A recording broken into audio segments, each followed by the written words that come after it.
ሰላም እንዴት ናችሁ? እንኳን ደህና መጣችሁ ወደ ጽጌ ሃውስ። ቻናሉን ላይክ፣ ሰብስክራይብ በማድረግ ቤተሰብ ሁኑ። እስኪ እናንተ ሀሳቤን እስከ መጨረሻው አዳምጡና ኮሜንት ጻፉልኝ። ሼር እያደረጋችሁ ለብዙዎች ሀሳቤ እንዲደርስ አድርጉ። አንዳንድ ሰው ማግባት መውለድ ከፈጣሪ ነው። ፈጣሪ ይሰጣል። ነገሮችን ኃላፊነት ወስደን ትዳራችንን ልጆቻችንን ራሳችንን እንድንከባከብ ራሳችንን እንድናዳምጥ ጊዜ ሊሰጥ ይችላል። የምናገባበት ሰዓት እኔ የማገባበት ሰዓት ይለያል። አንዷ ጓደኛ ወይም እህት የምታገባበት ልዩነት ይኖራል። በጊዜ አታገብም፣ በጊዜ አትወልጅም፣ ሴት ልጅ እኮ እድሜዋ ከሄደ ዳግ የላትም፣ ውበት ይረግፋል፣ አበባ ነው ምናምን ይባላል አይደል? በተለምዶ እሱ አይደለም። ለሳራም እኮ በእርጅና ልጅ ሰጧታል አይደለም? ግን ጠንክረው በፈጣሪ አምነው አምላክን አምነው ጠብቀው ነበር አይደለም? ግን አሁን ላይ ማየው መውለድ ማግባት የእግዚአብሔር ስጦታ ነው። ኦፍኮርስ ሁሉም የፈጣሪ ስጦታ ነው። መልክ ስላማረ፣ ቁመና ስላማረ፣ ፀጉር ስላማረ፣ መልክ አፍንጫ ጎረዳ ወይ ሰልካካ መልክ ቁመና ያለው ቆንጆ መልክ ያለው ወይ ወፍራም አጭር ምናምን አይደለም። ሁሉም የፈጣሪ ስጦታ ነው። ልጅም ከፈጣሪ ነው። ሁሉም ነገር ከፈጣሪ ነው። የሰው ልጅ በህይወት በጤና ካለ ትልቅ ነገር ነው እና አንዳንድ ሰው ለምን በጊዜ አላገባሁም ብሎ ህይወት ያበቃለት የሚመስለው አለ። አንዳንዱ ደግሞ ባለመውለዱ ባለማግባቱ የሚሸማቀቃለ። ያ ማለት ግን ቆንጆ ሳይሆን ወይ ቆንጆ ሳትሆን ቀርታ ምናምን ሳይሆን በአካባቢ ግፊት ተጽዕኖ አታገቢም እንዴ አትወልጅም እንዴ ጊዜሽ አለፈ ጊዜ አለ። ወንድ እንኳን አይባልም ብዙ ጊዜ አይደል? በእኛ ማህበረሰብ ሴት ላይ ነው ነገሩ የሚበረታው አይደል? ባለማግባቷ በቃ 20 ከሆናት ጀምሮ እንግዲህ እያደግሽ ነው ማግባት አለብሽ ምናምን ይባላል። ማግባቱ መልካም ነው፣ ግን አእምሯችን አድጎ አካላችን አድጎ ነገሮችን መቋቋም ስንችል ኃላፊነት መውሰድ ስንችል ምናምን ሲሆን ሞር ቆንጆ ነው።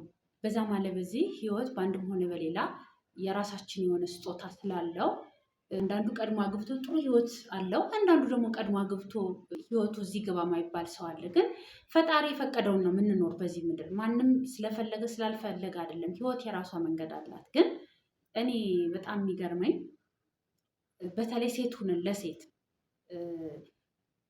አንዷ አታክ ለማድረግ የሚሞከርበት አሁን ላይ ከባድ ነው። ማለትም በተለይ ደግሞ በእንደዚህ ለምን እሷ እኮ አግብታ ማትወልደው እንደዚህ ስለሆነች ነው፣ እሱ እኮ እንደዚህ ሆኖ ነው እንደዛ። በጣም ይሄ አንዳንድ ሰው አግብቶ በመውለዱ ፈጣሪ እንደሰጠው ይረሳና ልክ የሸቀጥ ሱቅ እቃ ላይ ምናምን እንደገዛው አይነት ነገር ወይ ከሆነ ሱፐር ማርኬት ገዝቶ እንዳመጣው ነገር እኔ እንኳን አግብቻለሁ ወልጃለሁ እግዚአብሔር ይመስገን እሷ እንደዚህ ሆናለች እንደዚህ ሆና መቅረቷ ነው ምናምን ብለው ሰውን ሲያሸማቅቁበት አያለሁ። ማለት ማግባት መውለድ ዘርን ማስቀጠል ጥሩ ነው።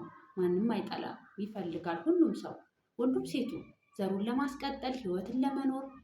ደግሞ እኮ የፈጣሪ ፍቃድም ነው አይደለም? ምድር ላይ ስንኖር ማታገባ ከሆነ በድንግልናም ከሆንክ መመንኮስ ነው። በሌላው ሃይማኖት አላቅም፣ ግን ወይ ደግሞ ምድር ላይ ስትኖር አግብተህ ወልደህ ዘርክን ማስቀጠል ነው። ይሄ ነው አይደለም? ህይወት ነው።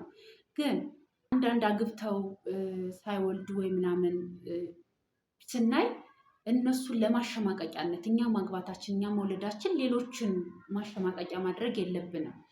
እሷ እኮ እንደዚሁን አቀረች እኮ እሷ መቼም አትወልድም እሱ ኧረ እንደዚህ ነው። እኛ መውለዳችንን እግዚአብሔር ልናመሰግንበት፣ እኛ ማግባታችን እግዚአብሔር ልናስከብርበት እንጂ የሆነን ሰው ልናሸማቀቅበት፣ የሆነን ሰው ልናናድድበት ፈጣሪም አይወደውም። እና እኔ ማየው ነገር አሁን ትንሽ ግራ ስለገባኝ ነው። መውለድ ማግባት ከፈጣሪ ነው።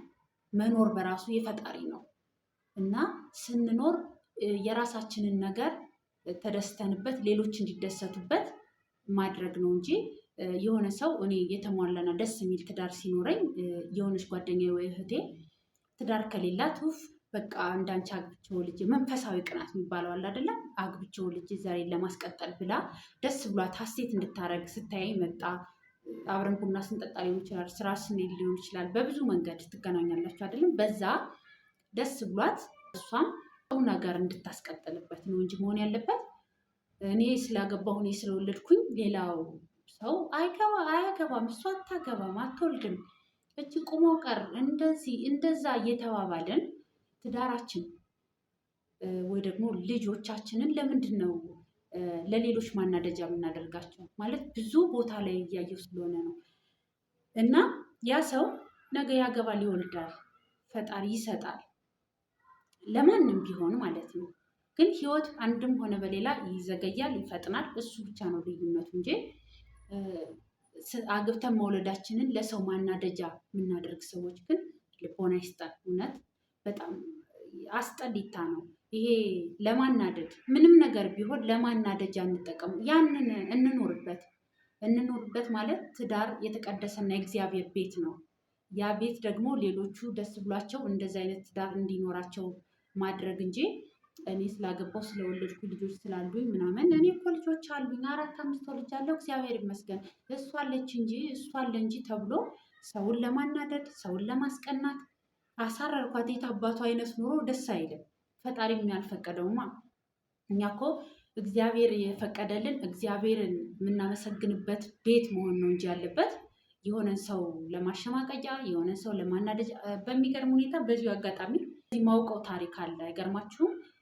የሆነች ልጅ ጓደኛሞች ነበሩ። ድሮ ከታች ትምህርት ቤት ጀምረው አብረው የተማሩ አንዷ ከ3 ዓመት አንዷ ከ2 ዓመት በኋላ በአመት 2 ዓመት ልዩነት አግብተው ያው የራሳቸው ህይወት ሲኖሩ ሌላ ከተማ መኖር ጀመሩ እና አንዷ ቀድማ ወለደች 3 ልጆች ማለት ነው።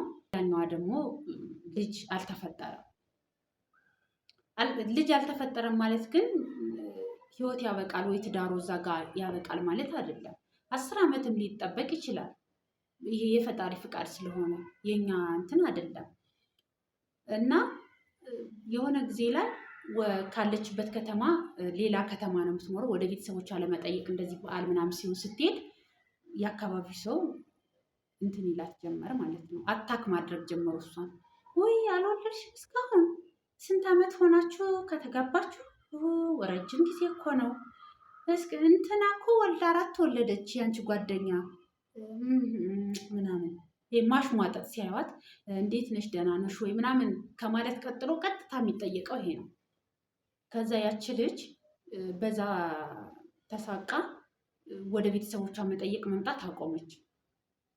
ቤተሰቦቿ እየሄዱ እሷን መጠየቅ ጀመሩ። ወዳለችበት ከተማ ወደ ተወለደችበት ከተማ ሄዶ ቤተሰቦቿንም ጎረቤቶቿንም የአካባቢዋንም ሰው ሂዳ መጠየቅ ከበዳት። ያ ምንድን ነው እኛ መውለድን ማግባትን ምናምን እንደ እንትን አሰብ ነው የፈጣሪ ስጦታ መሆኑን ረሳ ነው። የሆነ ሰው ስለወለደ እኔ ልጆች አሉኝ ተመስገን ነው፣ ሌላዋ ባለመውለዷ ደግሞ እንድትሳቀቅ አይነት ነገር። የሆነ ሰው ደግሞ ሳይወልድ ሲቀር እሷማ ቁማ ቀረች እንደዚህ ያለች እያልን በሚገርም ሁኔታ ብዙ ሰው ከቤት ወጡ ያልተመለሰ አለ። በዚህ ምክንያት አላገባች አልወለደች እየተባለች ወደ ተወለደችበት አካባቢ ሊሆን ይችላል የምትኖርበት ሰፈር፣ ከተማ፣ የትኛውም ቦታ ለመሄድ እየተሳቀቁ የቀሩ ሰዎች ብዙ አውቃለሁ። እና ይሄ ነገር ሁላችንም ቢሆን እኔንም ጨምሮ ይሄ ሀሳባችን ልናስተካከል ይገባል። ይሄ ለማናደድ የሆነ ሰው ባለመውለዱ እንዴት አልወለድሽም እንዴት አላገባም፣ ሁሉም ነገር የፈጣሪ ስጦታ ነው እና ይሄን እየረሳ ነው እንደሆነ አላውቅም። እኔ በጣም ስለገረመኝ ነው አሁን ሀሳቡን ያነሳሁት እና አንዳንድ ቦታ ደግሞ ስለሰማው ገርሞኝ ነው። የእግዚአብሔርን ስጦታ እንደ ሸቀጥ እንደምንገዛው ሱቅ የሃይላንድ ውሃ አለ ብለህ ሄደህ ገዝተህ እንደምታነሳው አይነት ነገር ወይ ደግሞ ማስቲካ ከረሜላ ወይ ደግሞ እቃ ምናምን ምንገዛው አይደለም። ወይ ስልክ አይደለም ወይ ቴሌቪዥንም አይደለም። የሆነ እቃ እንደምትገዛው አይነት እኔ እኮ ገዛው ምናምን አንተ ግን እንደዚህ አላልክም አይነት በሚመስል ደረጃ በእግዚአብሔር ስራ ገብተን ስንፈተፍታ አይቼ ገርሞኝ ነው። እስኪ እናንተም ሀሳብ አስተያየታችሁን ኮሜንት ላይ ጻፉልኝ። ለምትከታተሉኝ አመሰግናለሁ። ደህና እደሩ።